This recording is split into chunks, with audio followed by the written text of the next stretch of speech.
Ushaanza. Sawa. Kwa nini sasa jana unaenda kulala naye? Sasa huyu. Jana ungeenda kulala naye. Kwa nini ungeenda? Asiongea kwa sababu wewe ni mzuri. Kumbe mjini njoo na akili tu.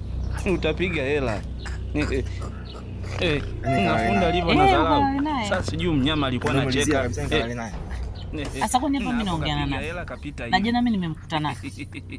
Shughuli ibakie kwetu sisi sasa. Maana huyu sio mnyama, ni kiumbe. Waje sasa baby, na wewe kesi yako ya nini jamani?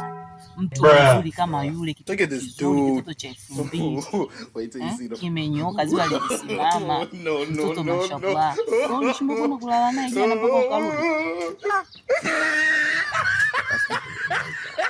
Wanaingiza mitego. Sasa mtego gani hapa? Wanaingiza mitego, so mtego gani nakupa?